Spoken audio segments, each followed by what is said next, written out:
블레셋 사람의 땅의 길은 가까울지라도 하나님이 그들을 그 길로 인도하지 아니하셨으니 이는 하나님이 말씀하시기를 이 백성이 전쟁을 하게 되면 마음을 돌이켜 애굽으로 돌아갈까 하셨습니다. 그러므로 하나님이 홍해의 광야길로 돌려 백성을 인도하심에 이스라엘 자손이 애굽 땅에서 대열을 지어 나올 때에 모세가 요셉의 유고를 가졌으니 이는 요셉이 이스라엘 자손으로 단단히 맹세하게 하여 이르기를 하나님이 반드시 너희를 찾아오시리니 너희는 내 유고를 여기서 가지고 나가라 하였음이더라. 그들이 숫곳을 떠나서 광야 끝 에담에 장막을 치니 여호와께서 그들 앞에서 가시며 낮에는 구름 기둥으로 그들의 길을 인도하시고 밤에는 불 기둥을 그들에게 비추사 낮이나 밤이나 진행하게 하시니 낮에는 구름 기둥 밤에는 불 기둥이 백성 앞에서 떠나지 아니하리라. 아멘. 오늘 설교가 주보하고 조금 다르게 나왔네요. 제목이 원래 하나님의 안아주심으로 제목을 썼다가 구름 기둥과 불 기둥으로 나중에 제목을 바꿨는데 여기는 고치질 않았네요. 죄송합니다. 무엇이 됐든 구름 기둥이 됐든 불 기둥이 됐든 하나님이 안아주심이 됐든 오늘 좋은 제목이라고 생각합니다. 둘 다. 아멘. 아멘. 지난주에 살펴본 대로 하나님이 애굽에 여러 재앙들을 내려요. 특히 그 장자의 죽음이라고 하는 마지막 재앙을 통해서 바로 황제가 배틀을 듭니다. 그리고 이스라엘 백성들을 출애굽시켜요. 그러니까 애굽으로 더 나가는 걸 허락합니다. 우리가 살펴보지는 않았는데 출애굽기 12장 35절에서 36절을 보면 그냥 막 쫓겨나듯이 쫓겨난 것이 아니라 하나님께서 야 애굽 사람들한테 너희들이 필요한 걸 달라고 그래. 그래갖고 이스라엘 백성들이 애굽의 사람들한테 은금 폐물과 그 다음에 의복들을 받아가지고 그리고 나갑니다. 와, 이스라엘 백성의 입장에서 생각하면요 대단한 일이에요. 정말 하나님이 기적적으로 자기를 탈출시키는 것도 참 중요하지만 여태까지 자기들을 학대하고 괴롭히던 사람들이 갑자기 공손해져가지고 은금 폐물을 갖다 바치면서 제발 좀 나가주세요. 그래서 그 은금 폐물을 받았을 때 그들의 기분이 어땠을까요? 이야, 콧노래가 저절로 나왔을 것 같아요. 어깨가 으쓱으쓱했을 것 같아요. 그런데다가 노예 신분이었으니까 그런 귀금속을 만져본 적도 없어요. 그 번쩍번쩍거리는 걸 보면서 야, 우리들의 인생은 이제부터 노다지겠다. 장밋빛 길이 쫙 펼쳐져 있겠다. 황홀감에 도취되면서 출애굽을 했을 것 같습니다. 그런데 오늘 저희들이 읽은 것처럼 하나님께서 그들을 블레셋 땅이라고 하는 곳으로 보내지 않고 방향을 틀어서 홍해의 광야길로 인도했다. 이렇게 되어 있습니다. 우리 한번 여기 보이시죠? 네. 보이시죠? 여기에 요 길이 블레셋 땅이라고 하고 지금 성경에서 기록된 곳이에요. 이거를 해안길, 여기가 이제 지중해니까 여기 그레이트 시니까 여기다가 이쪽을 해안길이라고도 불러요. 굉장히 중요한 교역로입니다. 교역로. 그러니까 군사 목적으로는 전쟁이 나면 군대들이 이동을 하고요. 또 평상시에는 완전히 무역의 중심지예요.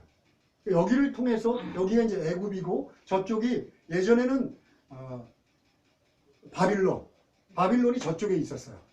나중에 이제 이 망하고 나서 저쪽에 바빌론이 또 하나 생기긴 하는데 바빌론 제국이 저기 있었습니다. 그러니까 대제국 두 개를 연결시키는 굉장히 중요한 도로예요.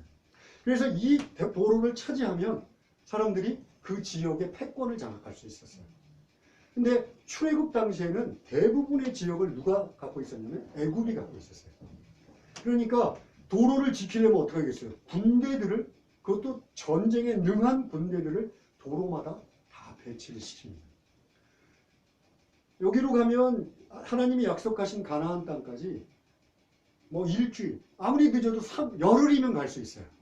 아주 잘 닦여진 길입니다. 자, 그런데 한 가지 흠이에요. 오늘 성경에 나왔던 것처럼 이쪽으로 가면 애굽 군대랑 정면으로 충돌할 수밖에 없어요. 애굽 군대가 가만 놔두지 않겠죠. 그러면 이 사람들이 뭐 한 장정만 60만 명이 탈출을 했어요. 60만 명. 그러니까 그 당시 계산법으로 해서 거기다 가족 4를 곱해서 약 240만 명이 여기다 탈출을 했습니다. 그런데 240만 명이 탈출했다고 하지만 한 번도 전쟁을 해본 경험이 없어요. 그 다음에 변변체는 무기도 없어요. 아니 무기가 설사 있다고 할지라도 무기를 달아본 경험도 없어요. 그러니까 싸울 준비가 전혀 안 되어 있습니다. 거기다 노약자, 어린이, 뭐 여자 그런 사람들을 끌고 전쟁을 할 수가 없어요. 그러니까 부딪히면 어떻게 되겠어요? 막 심한 타격을 받고 야야야 안 가. 그리고서 다시 돌아갈 거라는 거예요. 그걸 오늘 하나님께서 걱정하셨다라고 성경에 기록합니다. 그래서 그들을 틀은 것이 바로 이곳입니다. 여기 홍해가 있죠? 홍해. 요렇게 털었어요. 숫꽃과 에담. 그래서 요렇게 나중에 이제 갑니다.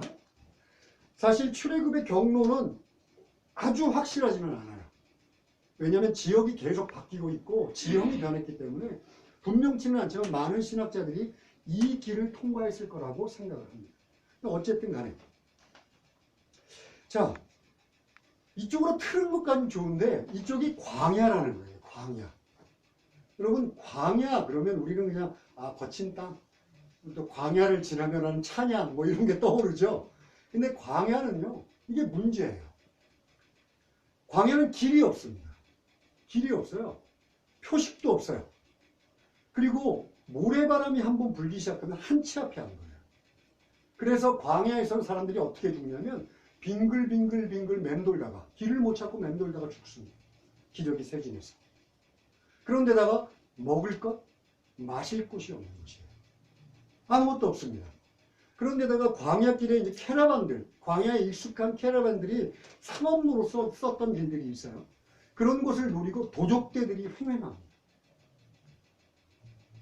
광야에 뭐 먹을 게 있을까 싶지만 거기에 짐승들이 또 엄청 많아요. 야수들, 광야의 늑대들, 여우들. 그러니까 이 길은 사람이 살 수 있고 지나갈 수 있기에는 최악의 길이에요. 최악의 길. 어느 누구도 이 길을 통해서 갈 때 편안하게 갈 수 있는 길이 되지 못합니다.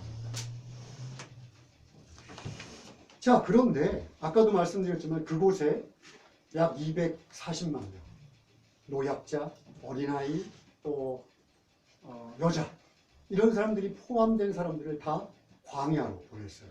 단지 전쟁을 막기 위해서, 전쟁을 하지 못하게 하기 위해서 보냈을까요? 저는 그런 의문이 들었어요. 왜냐하면 애굽에서 탈출할 때도 그 10가지 재앙은 이스라엘하고는 아무런 상관이 없는 재앙이었잖아요. 하나님의 강력한 능력으로 그들을 친 거란 말이에요. 그런데다가 구약을 보면 전쟁의 주도권은 누구에 있냐면 하나님께 있어요. 그래서 전쟁은 나에게 속했다 그래요. 그래서 여호와를 전쟁의 신이라고 뭐 부르는 사람들도 있어요. 심지어 뭐 하늘에서 우박, 막 돌덩어리만한 우박들을 떨어뜨려서 군대들을 멸망시키기도 하고 막 우레와 번개를 내려서 태워버리기도 합니다. 그리고 서로 혼란시켜갖고 막 서로 싸우게도 만들어요. 우리가 사울왕의 전쟁을 할 때 블레셋 사람들이 지들끼리 싸워요. 그러니까 만약에 성경에 하나님이 그러신 분이라면 굳이 돌려가지고 광야로 보낼 이유가 없지 않을까? 그렇다면 혹시 제1차적인 목적, 전쟁을 막기 위한 1차적인 목적도 있지만 거기에 구원사적인 어떤 계획이 있지 않을까? 저한테는 그런 의문이 들었습니다. 오늘 그것을 여러분들과 함께 나누고 싶어요. 그 당시에 애굽을 광야를 통과해야 했던 이스라엘 백성을 통해서 이 시대의 삶을 사는 우리들에게 하시는 하나님의 말씀에 귀를 기울이기를 원합니다. 아멘. 아멘. 여러분 각자의 삶에 하나님이 계획이 있다고 믿으십니까? 아멘. 아멘. 하나님이 그리시는 큰 그림, 하나님의 섭리가 있다고 믿으십니까? 아멘. 아멘. 제가 2번씩이나 믿으십니까? 이렇게 물어봤어요. 왜냐하면 하나님이 내 삶에 개입하셔서 내 삶을 인도하신다라는 것을 알고 깨닫기 위해서는 믿음이라고 하는 영적인 눈이 필요해요. 그냥 알 수 있는 것이 아니에요. 이걸 지난주에는 어떻게 제가 얘기를 드렸냐면 하나님 아버지와 친밀한 관계로 회복되는 것. 아버지와 아들과 같은 그런 친밀한 관계로 회복되는 것이다 라고 말씀드렸어요. 기억하시죠? 네. 출애굽이 세 가지 목적이 있었어요. 하나는 노예로부터 해방하는 것, 또 하나는 약속의 땅 가나안으로 들어가는 것. 그러나 그것보다 더 시급하고 간절하게 하나님이 원하셨던 게 있는데 당신의 백성, 당신의 자녀로 애굽의 노예 상태에 있던 이스라엘을 회복시키는 것이었어요. 하나님은 단순하게 그냥 애굽을 탈출시키는 것이 목적이 아니라 이스라엘, 이 240만 명 정도가 되는 이 이스라엘 백성들이 자기의 자녀가 되기를 원했어요.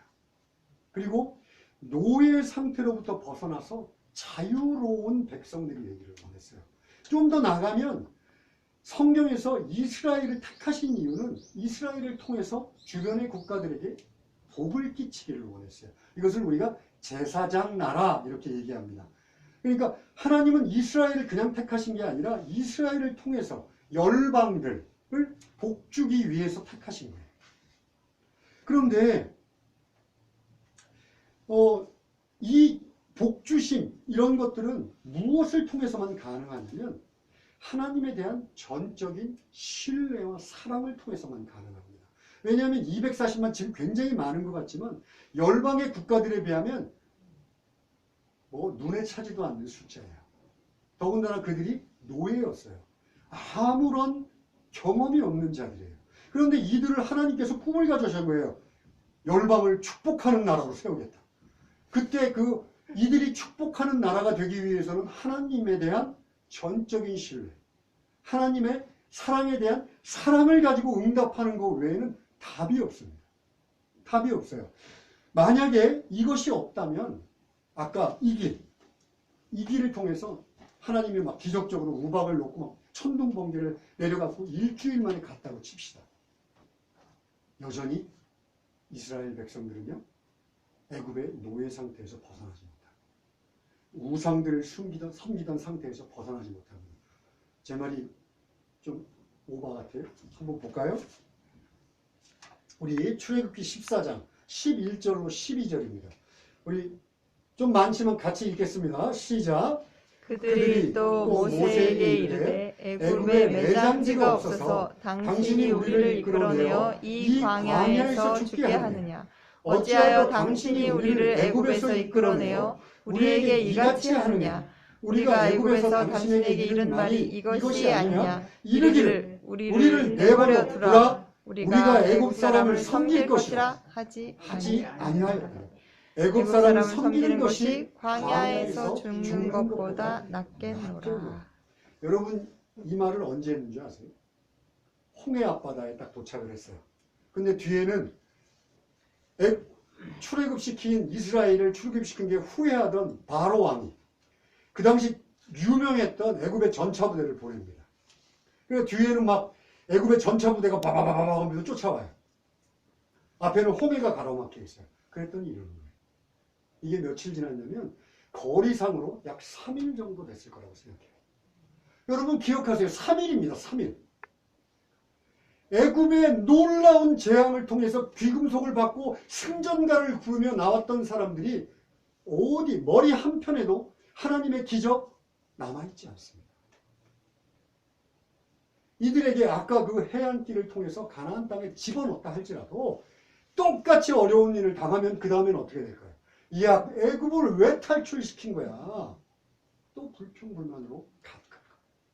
그것만이 아닙니다.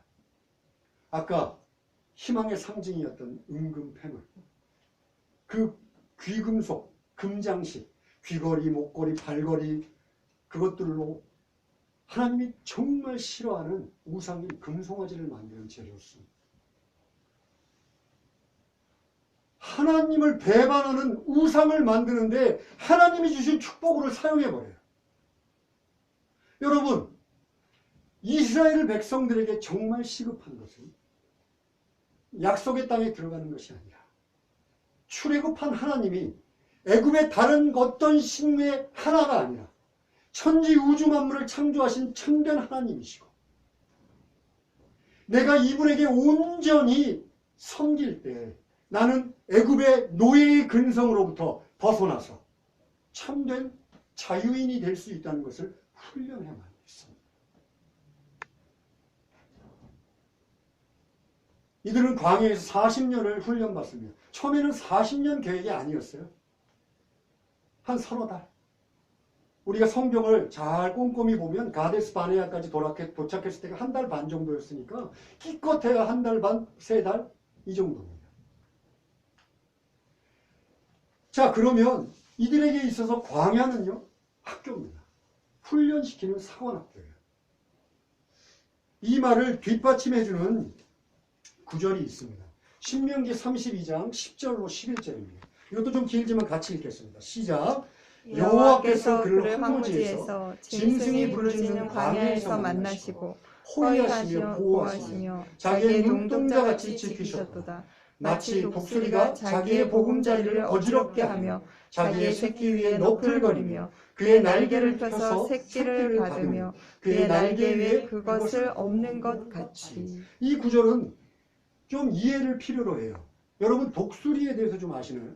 우리 옥가 집사님이 독수리가 새끼를 안고 쭉 추락하는 걸 얘기를 하셨고 제가 감명을 받았던 적이 있는데, 독수리는요 자기가 이제 대부분 둥지를 어디에다 짓냐면 절벽 위나 아주 높은 나무 위에다 만듭니다.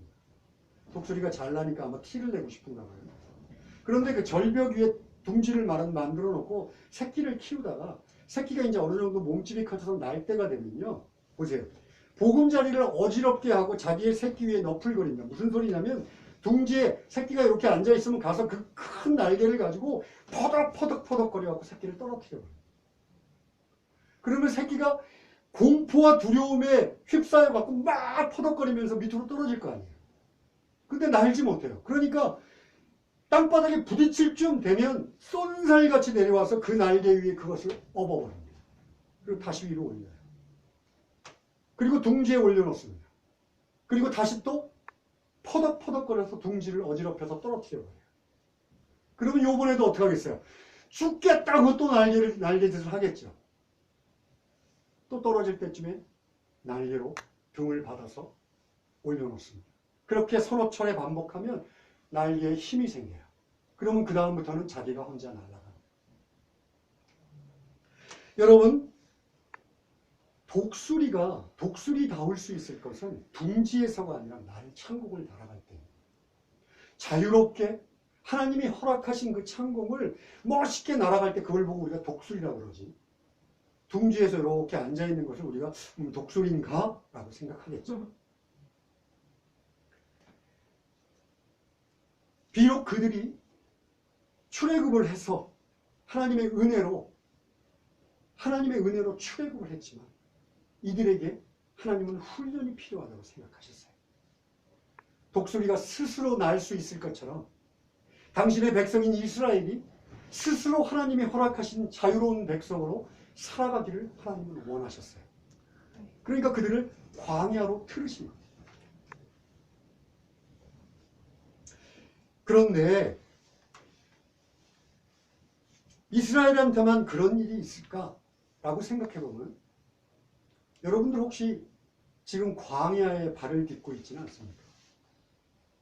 아니, 이미 막 모래바람이 일고 뜨거운 태양이 내리쬐는 광야에서 헤매다가 반쯤 넋이 나가 있지는 않습니다. 길을 잃어버려서 어디로 가야 될지 알지 못하고 있지는 않습니까? 우리들의 인생이요, 예수를 믿는다고 하더라도, 예수를 믿었다고 하더라도 우리들의 인생을 살아가면서 광야를 통과하지 않을 수는 없습니다. 제가 다른 어떤 번영주의 신학자들처럼 예수 믿으면 복받고 절대로 광야 같은 건 없어요 라고 얘기하면 얼마나 좋겠습니까? 그러나 성경은 그렇게 얘기하지 않습니다. 너희가 예수를 믿어도 광야를 통과할 수 있다. 아니, 인생 자체가 광야라고 얘기합니다.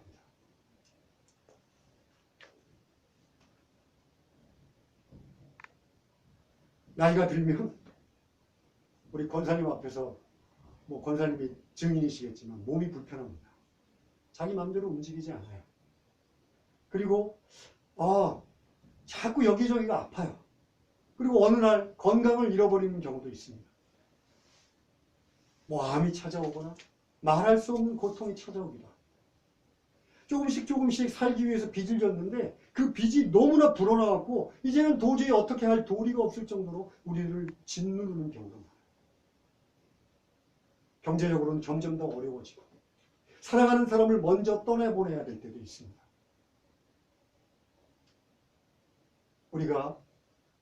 우리 집사님이나 누군가 많이 경험하고 있지만 믿었던 사람들한테 배반을 당하는 경우도 너무 많습니다. 가슴이 무너집니다. 사랑하는 사람들과 자꾸 부딪히다 보니까 이제 사랑하는 것도 사람을 사랑하는 것도 겁이 납니다. 자녀들 또 부모 정말 깊은 관계로 사랑하는 관계라고 했던 그 관계들이 끊어져 나가는 아픔들이 생깁니다. 우리는 이것을 광야라고 얘기합니다.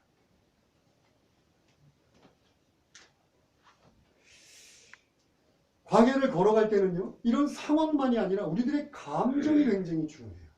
막막합니다. 어디로 가야 될지 알지 못합니다. 내게 희망이 있을까? 오늘의 삶, 내일은 또 어떤 삶이 나를 기다리고 있을까? 두려움에 공포라고 얘기할 정도로 하루하루가 두렵기도 합니다. 저는 3년 반 동안 아주 이 우울증에 걸릴 정도로 두려운 시간들을 보냈어요. 너무 잘합니다. 단지 환경이 어렵고 삶이 어려운 것을 떠나서 내가 죽을 것 같아요. 목 놓아 울고 싶은데 남자라고 울지도 못합니다. 우리들의 이런 상황을 시편 기자가 이렇게 얘기합니다. 이게 현대역인데요. 시편 56편 8절 읽겠습니다. 주는 나의 슬픔을 아십니다. 내 눈물을 주의 병에 담으소서. 내 눈물이 주의 책에 기록되지 않았습니까? 하나님, 정말 내가 나의 눈물을 내가 겉으로 흘리지는 않았을지 모르지만 내가 속으로 울었던 눈물들을 주님이 병에 담아줄 수만 있다면 위로가 됐을 거예요.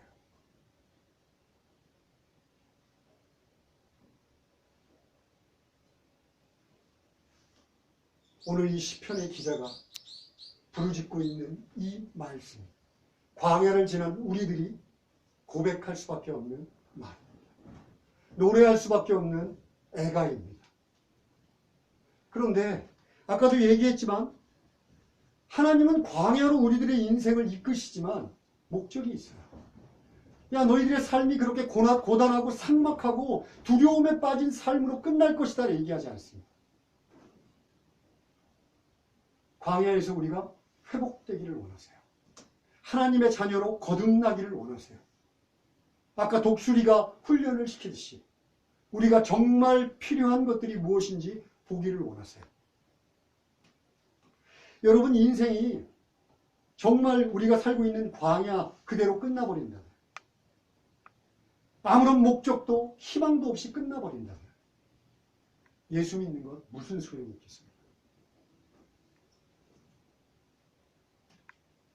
인생을 걸어가면서 때로는 우리들이 실수도 하고 실패도 합니다. 그렇잖아요. 그로 인해서 광야의 삶이 몰려들었어요. 그런데 하나님이 절대로 용서하지 않고 그 광야의 삶을 그냥 우리한테 다 넘겨주신다? 무슨 희망이 있겠습니까? 육신이 아파오고 결국 우리들은 누구나 할 것 없이 육신의 죽음을 맞이할 것입니다. 만약 육신의 죽음으로 끝난다면 이 세상에 예수 믿는 것이 무슨 의미가 있겠습니까?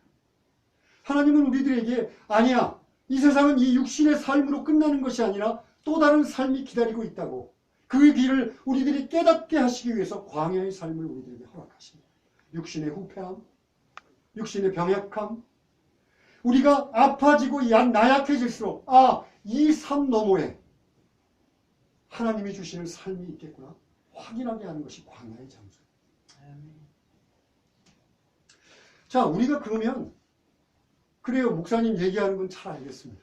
그럼 저희들이 어떻게 그것을 좀 더 확신할 수 있습니까? 확신할 수 있습니까? 오늘 저희들이 본문에서 읽었습니다. 구름 기둥과 불기둥이 이스라엘의 백성들을 인도했다. 기억하시죠? 좀 전에 읽었던 거니까. 이 구름 기둥과 불 기둥이 바로 하나님께서 광야의 길을 걸어가고 있는 너희들을 혼자 내버려 두지 않겠다는 약속이십니다. 우리 한번 볼까요? 첫 번째, 이 구름과 불이라고 하는 것은 하나님의 임재를 상징합니다. 성경에서는 하나님이 임재할 때 구름과 불 속에서 임재하세요. 특히 구약에서 무서운 하나님이셨어요. 우리 읽어볼까요? 출애굽기 19장 18절 시작. 시내 산에서 연기가 자욱하니 여호와께서 불 가운데서 거기 강림하심이라. 그 연기가 온기가마 연기같이 떠오르고 온 산이 크게 진동하며. 하나님께서 호렙산에 임재하신 거예요. 지금 특별히 이 세상의 모든 우주 만물은 하나님의 임재를 상징합니다. 하나님이 계신 것을 볼 수 있도록 거울과도 같습니다. 그런데 오늘 광야 길을 걸어가는 이스라엘 백성들에게 특별히 구름 기둥과 불 기둥으로 그들과 동행하시면서 하나님이 내가 너희와 함께 한다라는 것을 말씀하고 있어요. 너희들을 절대로 이 광야의 고아와 같이 버려두지 않겠다. 내가 너희와 동행하겠다. 하나님이 약속하시는 거예요. 자, 그런데 하나님이 임재한다고 해서 이스라엘 백성들이 광야의 길을 걸어가는데 조금 위로는 될 수 있지만 광야에서 살아낼 만한 조건이 전혀 없었어요. 이스라엘 백성들은. 광야라는 것은 사람을 철저하게 무기력하게 만듭니다. 아무것도 할 수 없도록 만들어요. 그러니까 하나님의 임재는 실제적인 어떤 도움으로 찾아오지 않으면 안 됩니다. 이 구름 기둥과 불 기둥은요, 단순히 하나님의 임재만을 나타내는 것이 아니라 너희가 광야의 길을 걸어갈 때 내가 너희를 어떻게 인도하고 보호하고 지키고 도와줄 것인지를 나타내는 것이기도 합니다.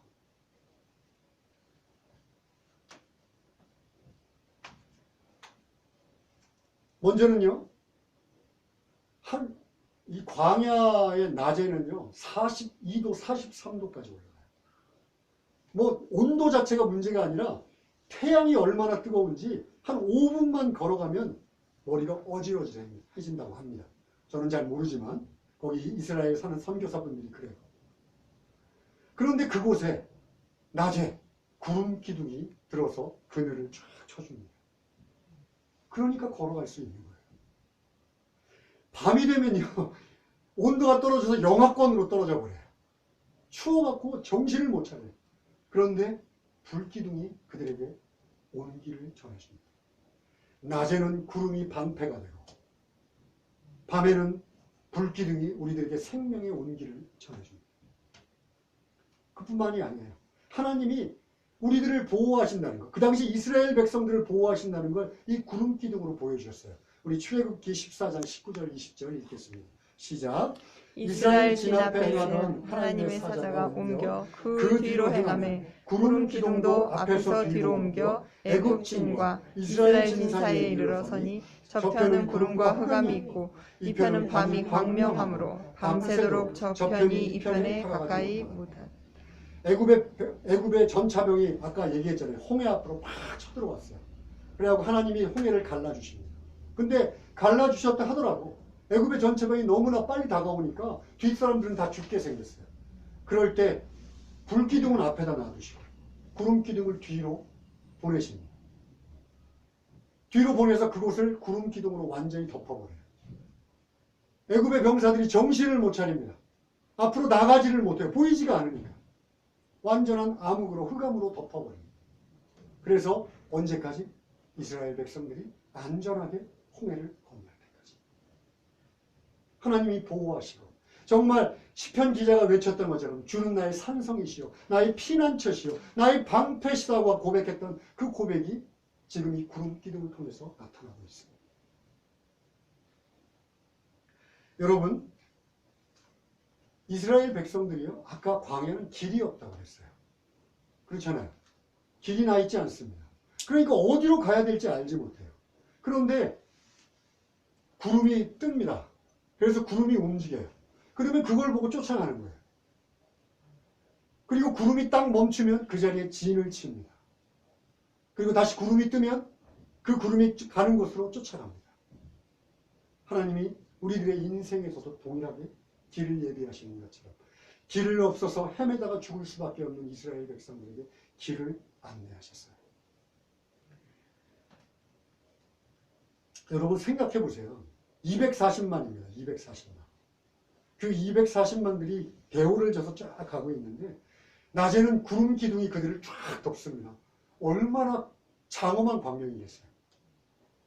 밤에는 앞에만 불이 있으면 뒤에 사람들은 추워 죽어요. 그렇지 않겠어요? 그러니까 위에서 또 쫙 240만 명의 사람들이 걸어갈 때 그것을 덮는 불기둥과 구름기둥을 상상해 보세요. 하나님의 임재를 그들이 모를 수가 없습니다. 하나님이나 우리를 이렇게 정말 눈동자같이 지키고 있구나 모를 수가 없어요. 설교를 마무리하고 싶습니다. 하나님은 기적적으로 출애굽을 시켰어요. 이스라엘 백성들을. 그래놓고 꽃길로 인도하시지 않고 광야로 길을 틀으셨습니다. 아마도 저는 이렇게 믿습니다. 예수 믿고 이 인생이라는 광야를 걸어갈 수밖에 없는 우리들을 향하여 내가 너희들에게 걸어가는 그 광야에 내가 관심을 갖고 있다. 너희들이 걸어갈 수밖에 없는 그 광야를 내가 무시하지 않는다. 하나님은 그 말씀을 하기를 원한다고 믿습니다. 아멘. 여러분 정말 광야를 통과하면서 정말 중요한 것이 무엇인지를 하나님은 알기를 원하십니다. 아까 얘기했던 대로 우리들은요 이스라엘 백성들이 요구했던 그 해안길 빠르고 쉬운 길을 택하기를 좋아합니다. 그리고 편안한 길을 택하기를 좋아합니다.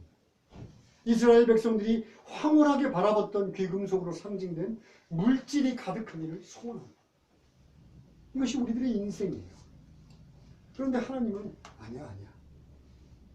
그것이 중요한 게 아니야. 내가 너희와 함께한다. 내가 너희와 함께하는 것이 너희들의 광야의 인생을 만족하도록 살 수 있도록 만들 수 있다라고 얘기하십니다. 여러분 광야에서는 은금 귀고물가 은금 패물은 아무런 소용이 없어요. 결국 우상을 만드는 것 이외에는 쓰임이 없습니다. 평안한 길을 찾아 헤매던 그들은 여전히 노예 상태에서 여전히 우상을 섬기는 곳에서 벗어나지 못합니다. 하나님은 예수 믿고 변화받은 우리들이 이 인생이라고 하는 광야길을 지나면서 하나님을 전적으로 신뢰하기를 원합니다. 온 마음을 다해서 하나님을 신뢰하고 하나님의 사랑의 부르심에 사랑으로 응답하기를 원하십니다. 여러분, 하나님이 너희를 내가 이 광야를 걸어가는 동안 고아처럼 놔두지 않겠다. 내가 너희와 동행하겠다. 그 대표적인 예를 오늘 구름 기둥과 불 기둥으로 보았습니다. 하나님이 얘기하십니다. 내가 너를 광야에 고아처럼 버려두지 않겠다. 내가 너와 함께하겠다. 두려워하지 마라. 내가 너에게 갈 바를 알려주고 갈 곳으로 갈 수 있도록 힘을 줄 것이고 너를 사탄의 공격으로부터 아니면 이 세상에서 우리를 넘어뜨리고 하는 적들로부터 보호하겠다. 내가 때마다 철마다 너에게 필요한 것들을 공급하겠다. 실제로 이스라엘의 광야를 걸었던 이스라엘 백성들은 신발이 낡지 않았습니다. 의복이 낡지 않았습니다. 매일매일 하나님이 주시는 만나를 먹고 살았습니다. 단 한 번도 하나님은 성실함을 놓지 않았습니다. 여러분, 우리가 우리의 힘으로 광야를 걸어갈 때 우리는 온갖 두려움에 휩싸일 수밖에 없어요. 그러나 제가 하나님만 의지하며 살아갑니다. 하나님께서 나의 모든 것이 됩니다. 아버지, 이 광야의 길에서 구름 기둥으로 불 기둥으로 나를 인도하여 주십시오 라고 고백하고 믿고 선언하는 순간 우리들도 신명기 1장 3절에 했던 이 고백을 하나님 앞에 드릴 수 있습니다. 우리 한번 읽을까요? 광야에서도 너희가 당하였거니와 사람이 자기 아들을 안는 것 같이 너희의 하나님 여호와께서 너희가 걸어온 길에서 너희를 안으사 이곳까지 이르게 하셨느니라. 광야에서 너희를 안으사 이곳까지 오게 하셨느니라. 아멘. 하나님을 전심으로 믿은 사람, 하나님을 마음 다해서 전적으로 신뢰한 사람들은 이 고백을 할 수 있습니다. 하나님이 나를 안아서 여기까지 인도하셨구나. 여러분, 신앙생활을 하면서 하나님의 이 안아주심을 경험해야 합니다. 아멘. 우리 SL교회 성도들은 한 사람도 빠지지 말고 이 하나님의 안아주심을 경험하기를 원합니다. 아멘. 기도하겠습니다.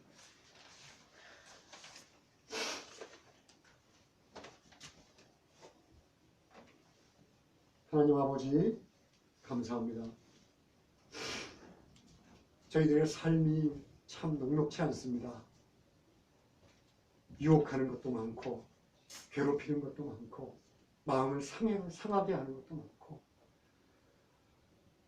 육신의 연약함으로 참 마음속으로 눈물을 흘릴 때도 있습니다. 이 광야의 삶을 지나가는 우리를 향하여 하나님이 얘기하십니다. 내가 너를 절대로 혼자 두지 않겠다. 두려워하지 마라. 안심하라. 내니 겁내지 마라. 하나님, 저희들이 고백하오니 하나님 저희와 함께 하시고 구름 기둥과 불 기둥으로 우리를 인도하셔서 우리가 뒤를 돌아보며 아, 하나님이 여기까지 인도하셨구나. 나를 안아서 여기까지 이르게 하셨구나. 라고 우리들이 모두 고백할 수 있도록 하나님 축복하여 주시옵소서. 아멘. 예수님의 이름으로 기도합니다. 아멘.